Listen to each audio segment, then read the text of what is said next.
Bom, o nosso entrevistado é o Cristiano Martins, advogado, tem atuado na defesa do ex-presidente Lula e volta de uma excursão à Itália, onde conversou com algumas figuras relevantes do mundo jurídico italiano. Cristiano, eu queria que você comentasse primeiro como que foi a conversa com o Ferrajoli e que você explicasse antes qual que é a relevância do Ferrajoli no mundo jurídico.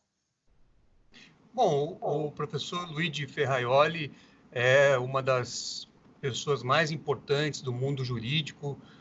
Ele tem projeção mundial, é autor de algumas das obras mais lidas no direito e é professor titular da Universidade Roma III. Enfim, uma personalidade do direito que eu tive, mais uma vez, a honra de encontrar. Tá. Uma coisa que chama atenção, ele tem se insurgido muito contra os abusos da Lava Jato, a gente vai comentar daqui a pouquinho, queria que você comentasse daqui a pouquinho. Mas ele, lá atrás, ele foi uma das pessoas, um dos juristas que trouxe a ideia de que estaríamos entrando na era do direito, na era dos juízes, que eles trariam a civilização à tona. Ele chegou a rever essa posição a partir desse protagonismo político dos juízes, não? Olha, o professor Ferrajoli, ele tem, enfim, uma das principais obras, trata do garantismo no processo, da necessidade da observância do devido processo legal e, evidentemente, que o juiz tem um papel relevante nesse cenário, né, de garantir que o devido processo legal seja observado. Agora, todo esse embasamento também dá ao professor Luigi Ferrajoli condições plenas de fazer as críticas à Lava Jato e, sobretudo, ao papel do ex-juiz Sérgio Moro na condução dos processos do ex-presidente Lula. O professor Ferrajoli é muito incisivo ao defender a suspeição do ex-juiz Sérgio Moro, tal como nós apontamos desde 2016, desde a nossa primeira manifestação escrita no caso do Triplex. Tá. Essa fundação onde você encontrou com ele, queria que você contasse um pouquinho a história dessa fundação, Basso, né? A Fundação Basso, ela foi criada por um ex-senador italiano, e ela teve um papel muito importante durante o período das ditaduras na América Latina, das ditaduras que eram aliadas aos Estados Unidos. A Fundação, à época, fez denúncias muito importantes, chegou a constituir um tribunal para poder fazer essas denúncias, mostrar esses abusos ao mundo. E o interessante é que, quando nós estivemos em 2017, eu e a Valesca, com o professor Ferrajoli, no Parlamento de Roma, ele fez uma observação muito importante. Ele disse, nós, da Fundação Basso, olhamos para o Brasil à época da ditadura com grande preocupação. E 50 anos depois, temos que voltar a olhar para o Brasil também com preocupação. Ele estava se referindo a essa situação que nós estamos vivendo aqui no nosso país, de desconstrução absoluta dos direitos, do devido processo legal, enfim, da própria Constituição. É importante registrar também, Nassif, que naquela oportunidade o professor Ferrajoli disse que o nosso país, o Brasil, tem uma das constituições mais avançadas do mundo em relação às garantias fundamentais. A Constituição prevê um rol extenso de garantias fundamentais e é um modelo avançado. Porém, o próprio professor Ferrajoli disse que, na prática, nós estamos esvaziando a nossa Constituição. Isso aí foi antes da ascensão de Jair Bolsonaro, né? Agora, com o Bolsonaro, qual o cenário que ele traçou em relação ao Brasil? O professor Ferrajoli vem acompanhando esse processo desde 2017. Eu e o Valesca estivemos com ele em 2 oportunidades, e agora ele, mais uma vez, foi atualizado, ele chegou a ler algumas peças, inclusive, do processo, e ele mostra, né, uma situação, uma análise de perplexidade em relação àquilo que nós estamos vivendo no nosso país. Não só em relação a esse cenário judicial de perseguição política e de todas as ordens, dentro da prática que nós classificamos de lawfare, mas também o cenário nacional como um todo que vem, enfim, retirando direitos da população, vem, enfim, há um cenário de desconstrução. O Cristiano, você falou dos elogios que ele fez à Constituição Cidadã e dos temores com o desmonte da Constituição Cidadã. Ele chegou a analisar o papel do Supremo Tribunal Federal, que afinal é o guardião da Constituição? Não, ele não fez uma análise direta em relação à atuação do Supremo.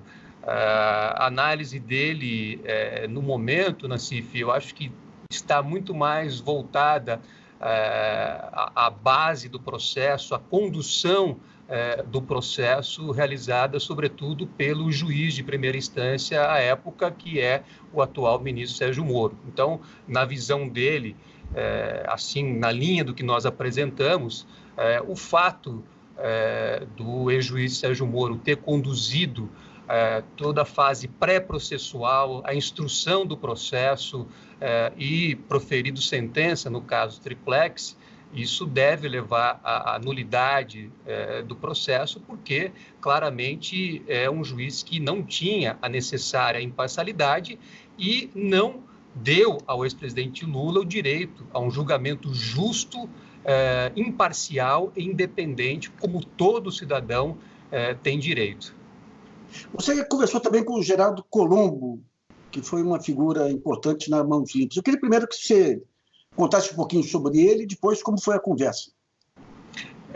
O Geraldo Colombo foi magistrado na Operação Mãos Limpas, que foi a grande e famosa operação anticorrupção que ocorreu na Itália nos anos 90, e tem também uma projeção mundial. Enfim, ele faz muitas palestras, ele é uma pessoa muito respeitada.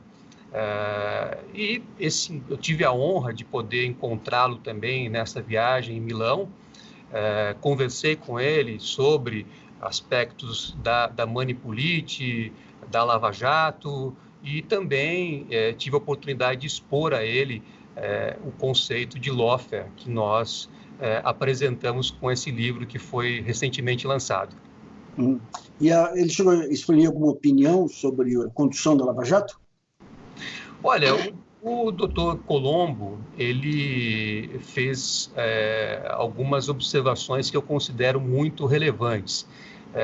Ele disse que para que haja um processo justo e conduzido com imparcialidade, são necessárias fundamentalmente 3 premissas. Primeiro, é necessário que todas as comunicações relativas ao processo entre o juiz e a acusação sejam formais, estejam documentadas nos autos. Segundo, ele entende que o processo que leva aos juízes, aos tribunais, aos seus cargos, deve, sempre que possível, ser independente da questão política. E também os juízes não devem adotar qualquer viés político nas suas respectivas atuações. E, por fim, ele também defende que é fundamental a separação entre o juiz que conduz a instrução, a coleta de provas, sobretudo na fase pré-processual, daquele juiz que vai proferir uma sentença ao final do caso. Então, essas são as diretrizes básicas, eu diria, para o doutor Colombo, para que um processo seja justo e possa dar ao acusado um julgamento imparcial. A partir disso, a minha constatação é que na Lava Jato, sobretudo nos casos do ex-presidente Lula, nenhuma dessas premissas foi observada.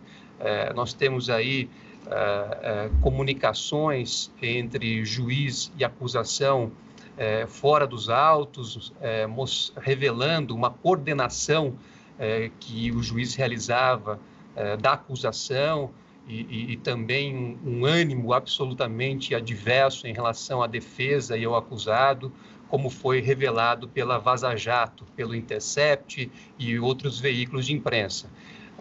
Em relação ao viés político, é inegável. Nós sempre mostramos que havia uma coincidência entre os atos processuais e o calendário político do país. E, por fim, além de haver a condução por um juiz que não tinha a necessária imparcialidade, ao contrário, nós sempre afirmamos que a condenação do ex-presidente Lula estava pronta antes de começar o processo. Não há no Brasil, lamentavelmente, a figura do juiz das garantias, que é o juiz que atua na fase pré-processual durante as investigações, diferentemente daquele juiz que vai julgar o caso. Nós tivemos, sim, uma lei recente que instituiu essa figura, essa separação entre o juiz das garantias e o juiz que julga a ação penal, mas essa lei teve, pelo menos em relação a esse tema, os seus efeitos suspensos pelo Supremo Tribunal Federal. Cristiano, e a visita ao Papa? O que você pode contar desse contato? Olha, sem dúvida, foi uma ocasião muito especial para mim poder encontrar o Papa e ter a oportunidade de apresentar a ele o trabalho que nós estamos realizando em relação ao Lawfare, ao Instituto Lawfare, e esse conceito que nós apresentamos aqui no Brasil em 2016 e que hoje foi retratado no livro lançado recentemente, que consiste no uso estratégico do direito para fins de deslegitimação, de perseguição e aniquilação de um inimigo. Esse é o Lawfare com todas as suas características. Então, eu tive a oportunidade única de poder expor esse conceito ao Papa, além de poder tratar de outros assuntos. O contato dele com o presidente Lula, de que maneira foi? Pelas fotos foi bem afetuoso. Ele recebeu todos nós, e evidentemente em especial ao ex-presidente Lula, com muita atenção, com muita cordialidade, eu diria até com alegria, e foi um encontro realmente memorável, um encontro que durou na totalidade aproximadamente 1 hora. Então, enfim, foram tratados ali de diversos assuntos, e em relação à minha participação, que foi na parte jurídica, na parte que diz respeito ao Lawfare, também ao próprio caso do ex-presidente Lula, eu saí de lá muito feliz e muito honrado com a oportunidade. Tá bom. Cristiano, obrigado aí por sua entrevista ao GG. Muito obrigado, Nassif, eu agradeço a você e a todos que estão aqui nos assistindo. Deixa eu parar aqui.